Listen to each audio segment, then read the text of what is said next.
Hello friends, आज मैं फिर से आ गई हूँ डे 9 में द पावर बुक द शक्ति बुक को लेकर। अभी तक हमने देखा कि कैसे हमारे विचारों की, हमारे भावनाओं की एक फ्रीक्वेंसी होती है और उस फ्रीक्वेंसी के अकॉर्डिंग ये चीजें हमारे लाइफ में आती हैं। और आज हम कुछ नया देखेंगे कि कैसे उस फ्रीक्वेंसी को हम चेंज कर सकते हैं, क्यों आज हमारे साथ जो हो रहा है वो हो रहा है और कैसे हम उसको अलग वे में बदल सकते हैं। तो चलिए देखते हैं आज हमारे लिए ऑथर और क्या नया लिख रहे हैं। आपके साथ जो होता है वो मायने नहीं रखता, मायने तो यह रखता है कि आप उस पर कैसी प्रतिक्रिया करते हैं। ये सबसे ज्यादा इंपॉर्टेंट स्टेटमेंट है। मैं चाहूंगी कि इस बात को हम समझें कि हमारे साथ क्या होता है वो कभी भी मायने नहीं करता है। मायने करता है कि आप उस पर क्या प्रतिक्रिया दे रहे हो। और हमारा मूड जिस तरह से होता है उस तरह से हमारी प्रतिक्रिया होती है। हम उस तरह से क्या करते हैं, रिएक्ट करना स्टार्ट कर देते हैं, जबकि हमें रिएक्ट की जगह रिस्पॉन्ड करना चाहिए। क्योंकि परिस्थितियां कितनी भी खराब हो, लेकिन रिएक्शन जो है वो हमारे हाथ में है। इसमें से मुझे एक छोटी सी स्टोरी याद आ गई है थॉमस एडिसन की। थॉमस एडिसन की जब लाइब्रेरी नहीं, सॉरी, उनकी जो लेबोरेटरी थी वो जल गई थी। 3 स्टोरी बिल्डिंग थी, वो पूरी जल गई थी। सब लोग बहुत परेशान हो रहे थे, आग बुझाने में लगे हुए थे। थॉमस एडिसन का जो बेटा था वो बहुत कह रहा था कि पापा ऐसे कैसे हो गया है। पर उसके पापा कह रहे थे, जा बेटा जल्दी जा, मम्मी को बुला के लेकर आ जा। इतनी बड़ी आग उसने कभी नहीं देखी होगी, तो वो एक बार इस आग को तो देख ले। और यह सुन के उसका बेटा जो है वो हक्का बक्का रह गया कि पापा दुख करने के बजाय ये क्या कर रहे हैं। तो बोलते, पापा अपनी लेबोरेटरी जली है, आपने जो इतने सालों से जो रिसर्च किया था वो पूरा चला गया। तब उन्होंने कहा कि अच्छा हुआ ना, इसके साथ मेरी सारी गलतियां भी चली गई, अब मैं नए सिरे से स्टार्ट करूंगा।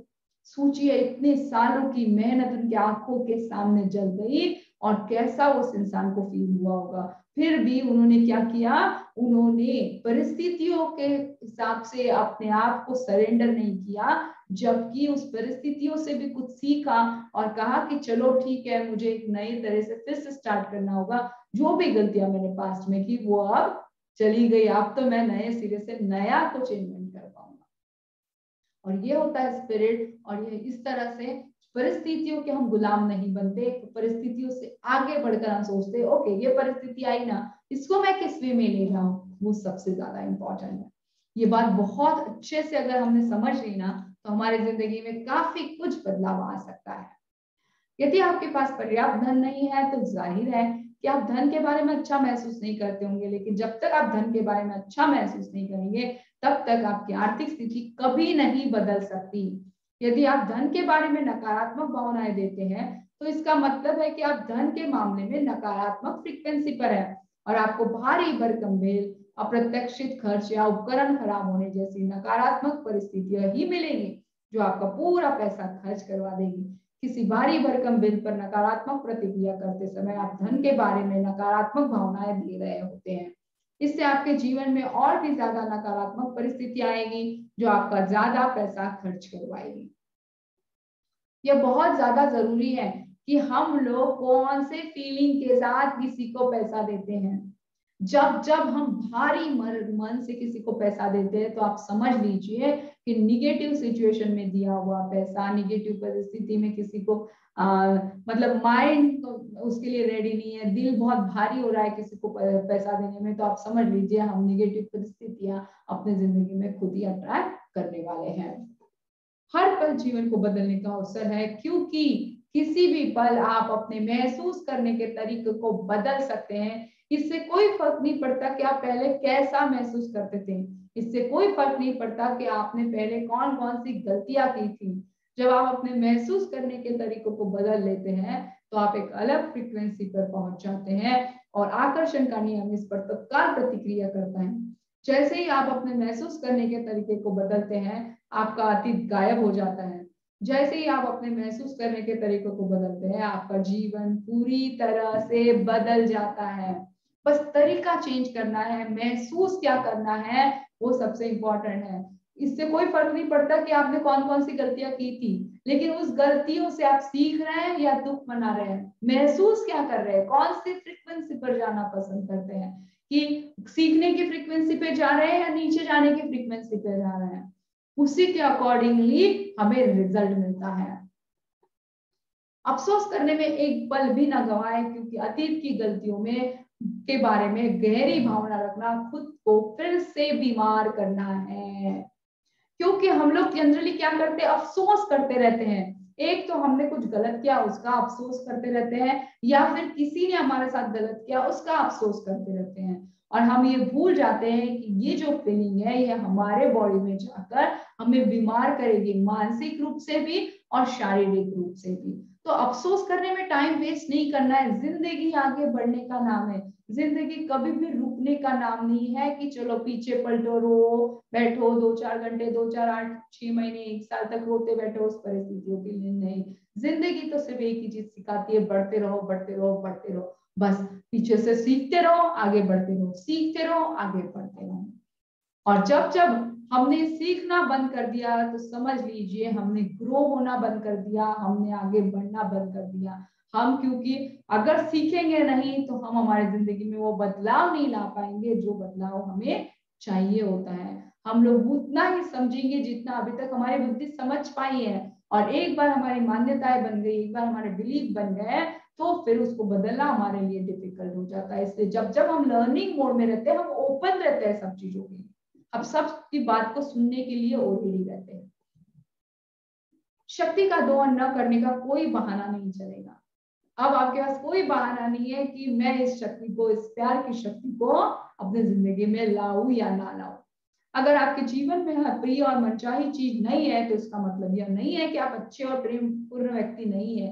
प्रेम का चयन करके नकारात्मकता से उबरना हम में से हर एक के जीवन का लक्ष्य है। तो ऐसा नहीं है कि आपकी जिंदगी में अगर मनचाही चीज नहीं है तो आप अच्छे इंसान नहीं हैं, लेकिन हमने चयन गलत किया है। हमारा लक्ष्य तो है कि हम इसमें से बाहर निकले, लेकिन हमें पता नहीं है कैसे। समस्या यह है कि ज्यादातर लोग प्रेम तो करते हैं लेकिन कभी कभार ही करते हैं। अक्सर वे हर दिन सैकड़ों बार प्रेम करना छोड़ देते हैं और मन में नकारात्मक भावनाएं ले आते हैं। वे इतने लंबे समय तक प्रेम नहीं करते कि प्रेम की शक्ति उनके जीवन में अच्छी चीजें ले आए। इस बारे में सोचे, एक पल आप किसी प्रिय व्यक्ति से गले मिलकर प्रेम देते हैं, लेकिन फिर कुछ ही मिनट बाद आप प्रेम देना छोड़ देते हैं क्योंकि आपकी कार की चाबी नहीं मिल रही है, या ट्रैफिक ज्यादा होने के कारण आपको देर हो गई है, आपको कार पार्क करने की जगह नहीं मिल रही है। किसी सहकर्मी के साथ ठहाका लगाते समय आप प्रेम देते हैं, लेकिन कुछ ही समय बाद जब आपको स्थानीय रेस्तरां में अपना मनचाहा पकवान नहीं मिलता है तो इस बात से निराश होकर आप प्रेम देना छोड़ देते हैं। जब आप वीकेंड का बेसब्री से इंतजार करते हैं तब आप प्रेम देते हैं, लेकिन कुछ समय बाद जब आपको खर्च के बारे भरकम बिल आने मिलते हैं तो हम प्रेम देना छोड़ देते हैं। आप प्रेम देते हैं और प्रेम देना छोड़ते हैं, प्रेम देते हैं और प्रेम देना छोड़ते हैं, देते हैं छोड़ते हैं, और एक पल यह होता है कि दूसरे पल वह होता है। बहुत लोग कहते हैं कि प्रेम की शक्ति ऑलरेडी हमारे भीतर है, तो हम फिर क्यों नहीं उस प्रेम की शक्ति से हमारे जिंदगी के सारे ड्रीम्स को पूरा कर पा रहे हैं। क्योंकि हम क्या कर रहे हैं, एक पल हम प्रेम में होते हैं, दूसरे पल ही हम बुरी भावनाओं में चले जाते हैं। एक पल में हमें ऐसा लगता है कि हाँ मैं बहुत प्रेम में हूँ, मैं सबसे प्यार करता हूँ, दूसरे वक्त कोई हमें बोल लेता है, कोई हमारी टांग खींच लेता है तो हम नीचे हो जाते हैं, फिर हम प्रेम करना छोड़ देते हैं। तो हम प्रेम की इस तरह से क्या हो रहा है, हम कभी प्रेम में के झूले में झूल रहे हैं, कभी ऊपर कभी नीचे, कभी ऊपर कभी नीचे। लेकिन अगर जिस दिन हम सेम रहे कि कोई मुझे कुछ कहे कोई कुछ ना कहे, मैं तो प्रेम करता हूँ, मैं तो अनकंडीशनल लव देती हूँ, उस दिन हमारे साथ वो होना स्टार्ट हो जाएगा जिसकी हमने कल्पना भी नहीं की थी। और सबसे बड़ी बात, ये कोई डिफिकल्ट नहीं है, ये बहुत आसान है। लेकिन अगर हम इसको, एक्चुअली हमें आसान चीजों की आदत ही नहीं है, हमें तो ऐसा लगता है सब चीजें बहुत टफ टफ टफ टफ है और हम उसी के पीछे भाग रहे हैं। लेकिन जिंदगी आसान है, उसे हम आसान बना सकते हैं सिर्फ एक छोटे से भाव से, वो है प्रेम का भाव। कि परिस्थितियां चाहे कुछ भी हो, उस परिस्थितियों से में प्रेम का भाव लाकर हम लोग उसे कैसे बदल सकते हैं। पर हम एक पर हमारी एनर्जी इस तरह से रहती है, एक पर हमारी एनर्जी बहुत डाउन रहती है।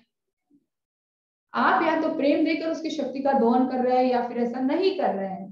आपने प्रेम क्यों नहीं किया, इस बारे में कोई बहाना बनाकर आप प्रेम की शक्ति का दोहन नहीं कर सकते। आपके पास रीजन होते हैं, एक्सक्यूजेस होते हैं, अरे वो नहीं कर रहा तो मैं कैसे करूं, देख मैंने उसको इतना प्रेम दिया लेकिन फिर वो नहीं कर रहा। तो हमारा प्रेम किसी और के प्रेम पर डिपेंड नहीं होना चाहिए। हम ऐसे बहाने करेंगे तो हम समझ लीजिए हम प्रेम की शक्ति को क्या कर रहे हैं, अपने जीवन में से लाने से रोक रहे हैं। ऐसे बहाने बनाकर या इसे तर्क संगत साबित करके आप दरअसल अपने जीवन में और ज्यादा नकारात्मकता भर लेते हैं। जब आप इस बारे में बहाने बनाते हैं कि आपने प्रेम क्यों नहीं किया, तो आप फिर से वही नकारात्मकता महसूस करते हैं और उसे दोबारा प्रेषित करते हैं। क्रोध कायम रखना दहकता अंगारा पकड़ने जैसा है। आप इसे किसी दूसरे पर फेंकने के लिए पकड़ते हैं लेकिन जलते खुद ही है। ये बात गौतम बुद्ध ने भी बताई। हर किसी ने यही बात समझाने की कोशिश की, लेकिन फिर भी क्या है, हम हमारे माइंड के इतने गुलाम हो चुके हैं कि पता सब कुछ होने के बावजूद भी हम उसको छोड़ना नहीं चाहते। फिर भी हम उस क्रोध को पकड़ के रखना चाहते हैं जानते हुए भी। अगर अपॉइंटमेंट में सामने वाले के देर से आने की वजह से आप चिढ़ जाते हैं और इसके लिए उसे दोष देते हैं, तो आप उस दोषारोपण का इस्तेमाल प्रेम न देने के बहाने के रूप में कर रहे हैं। लेकिन आकर्षण के नियम को तो केवल यह दिखाता है कि आप क्या दे रहे हैं। इसलिए अगर आप दोष दे रहे हो तो आपको अपने जीवन में दोषपूर्ण परिस्थितियां ही मिलेगी। जरूरी नहीं है कि यह दोषारोपण उसी व्यक्ति की ओर से वापस मिले जिसे आपने दोष दिया है, लेकिन यह तय है कि आपको दोषापूर्ण परिस्थितियां अवश्य मिलेगी। तो ये बात को हमें समझना होगा कि जो देंगे वही मिलेगा। ये अभी बार बार बार बार ये बात बताइए, अगर दोष देंगे तो ऑब्वियसली उस इंसान से नहीं किसी और से, लेकिन दोष हमें जरूर मिलेगा। प्रेम की शक्ति के सामने कोई बहाना नहीं चलता, जो आप देते हैं वही आपको मिलता है। आमीन आमीन यानी तथास्तु, यहाँ इन्होंने कहा है। छोटी छोटी चीजें भी महत्वपूर्ण होती हैं। हम छोटी छोटी चीजों को इग्नोर करते हैं, लेकिन वो हमारे जिंदगी में बहुत इंपॉर्टेंट रोल प्ले करती है। दोष देना, आलोचना करना, गलती खोजना, शिकायत करना, ये सभी नकारात्मक आदतें हैं और इनकी वजह से लोग बहुत परेशानियां झेलते हैं। जब आप कोई छोटी सी शिकायत करते हैं या किसी चीज की हल्की से आलोचना करते हैं, तब भी आप नकारात्मकता दे रहे हैं। इसीलिए हमने क्या कहा है कि 3 C's का कैंसर बहुत डेंजरस है। Comparison, criticism and complain. ये 3 C's हमें लग रहे हैं कि नॉर्मल है, छोटी छोटी बातें। मैंने थोड़ा सा बोला, अरे कुछ नहीं वो वैसा है इसलिए मैंने बोला, लेकिन ये धीरे धीरे ये कैंसर का रूप ले लेते हैं। वो इतने ज्यादा डेंजरस है। इसीलिए आज आपको लग रहा है कि आलोचना करिए, थोड़ा उसने किया इसने किया, लेकिन वो धीरे धीरे हैबिट बन जाती है और इससे हम इतने परेशान हो जाते हैं, फिर भी हम इसको छोड़ना नहीं चाहते क्योंकि हमें इसमें मजा आता है। जब भी हम किसी दूसरे के बारे में बुरा कहते हैं तो हमें अच्छा लगता है क्योंकि हमें उसकी गलतियां दिखाई देगी। लेकिन जिस पल हम ये डिसीजन ले लो कि अभी मुझे इस बुराइयों से बाहर निकलना है, मुझे ये सुनना नहीं है, तभी से बदलाव आना स्टार्ट हो जाता है। मौसम, ट्रैफिक, सरकार, जीवन साथी, संतान, माता पिता, लंबी कतारों, अर्थव्यवस्था, भोजन, अपने शरीर, अपने काम धंधे, ग्राहक, व्यवसाय, महंगाई, शोरगुल या सेवा के बारे में शिकायत करना निरापद या हानि रहित लगता है। लेकिन आप नहीं जानते कि हानि रहित दिखने वाली इन छोटी छोटी शिकायतों की वजह से आपके जीवन में कितनी सारी बुरी चीजें आ जाती है। आपको लग रहा है कि ये परिस्थितियां जैसी है मैं वैसे ही तो बता रहा हूँ, मैंने क्या गलत बोला है, गवर्नमेंट ऐसी, मैंने क्या गलत बोला कि है लोग इतना करप्शन कर रहे हैं, मैंने कहा गलत बोला। लेकिन आप यही नहीं समझ में आ रहा है कि अरे ये बात सही है, ये ठीक है, सच्चाई है, ये मुझे यही दिखाई दे रही है। बहुत सारे उसके अलग पहलू भी हैं जो शायद मैंने आज तक नहीं देखे। मुझे वही दिखाई दे रहा है जो मेरे पास मेरे दिमाग में है, लेकिन मैं और वही चीजों को देख देख कर क्या कर रहा हूँ, मैं अपनी जिंदगी खराब कर रहा हूँ वैसी ही चीजों को देख देख कर। लेकिन ये बात समझने में हमारे सालों बीत जाते हैं और तब तक हमें ये बात समझ में नहीं आती है।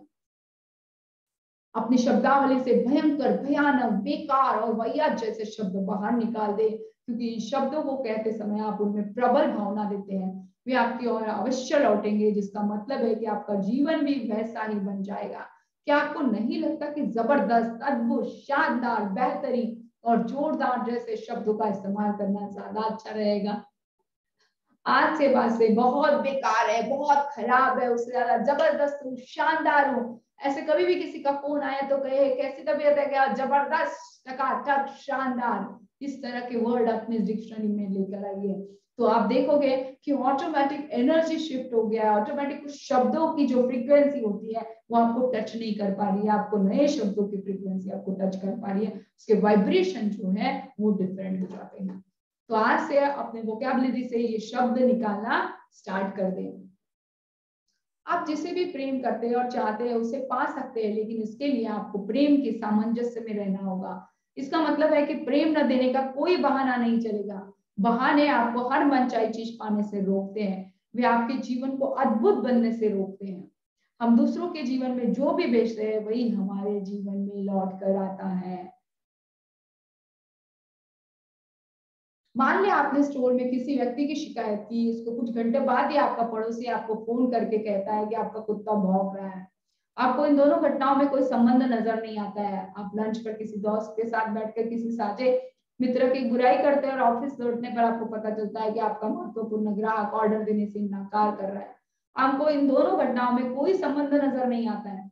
आप समाचार में देखिए किसी नकारात्मक घटना के बारे में डिनर पर बातचीत करते हैं और पेट खराब रहने की वजह से रात को सो नहीं पाते। आपको इन दोनों घटनाओं में कोई संबंध नजर नहीं आता है।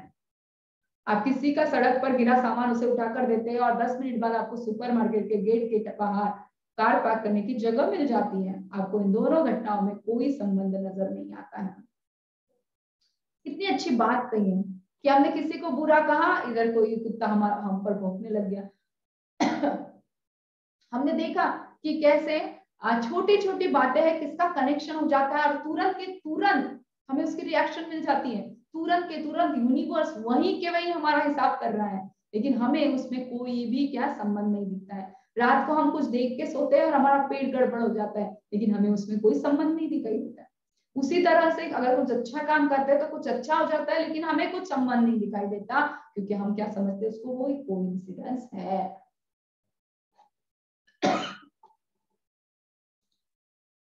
सॉरी। तो इस तरह का डिफरेंस हमें समझ में नहीं आता और हमें लगता है कोइंसिडेंस, इसमें क्या बड़ी बात है, मैंने किसी की हेल्प कर दी, इसने मुझे पार्किंग मिल गई, ये क्या बात है। पर ये यूनिवर्स का वहीं के वहीं हिसाब चल रहा है। तो हमारी क्या बातें हो रही है, हम क्या कर रहे हैं, हम कैसी आलोचना कर रहे हैं, हम किस तरह से किसके बारे में क्या बोल रहे हैं, ये बहुत ज्यादा मैटर करता है। मैं आपसे एक ही रिक्वेस्ट करूंगी कि अपने जिंदगी से ये 3 C's आप जरूर निकालिए और फिर देखिए आपके लाइफ में कैसे बड़े बड़े चेंजेस होना स्टार्ट होते हैं। तो चलिए आज सेशन को हम लोग यहीं पे एंड करते हैं। कल हम लोग फिर से मिलेंगे नए टॉपिक के साथ और नए लर्निंग के साथ। तब तक आप इस सेशन को ज्यादा से ज्यादा लोगों तक शेयर कीजिए, इसको चैनल को लाइक और शेयर सब्सक्राइब करना ना भूलें। Thank you very much. फिर मिलेंगे चलते चलते।